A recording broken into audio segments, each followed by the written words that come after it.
Kabugnaw sa Red Horse dito sa tindahan. Ang iyahang sweldo mauray na hutang. Natamaan sa inom dito ra nabuntagan ang iyang asawa. Pirti ng sukoan. Ang iyahang sweldo hurot nas barkada.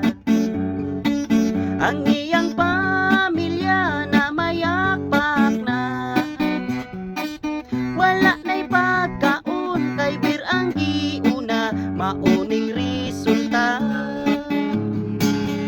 Ibiyaan siya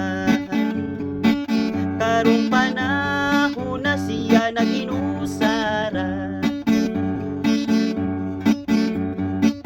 Niabot ang higayon nga nagluya-luya. Giingnan ra siya sa iyang asawa na akay barkada. Maoy paatiman na tagam.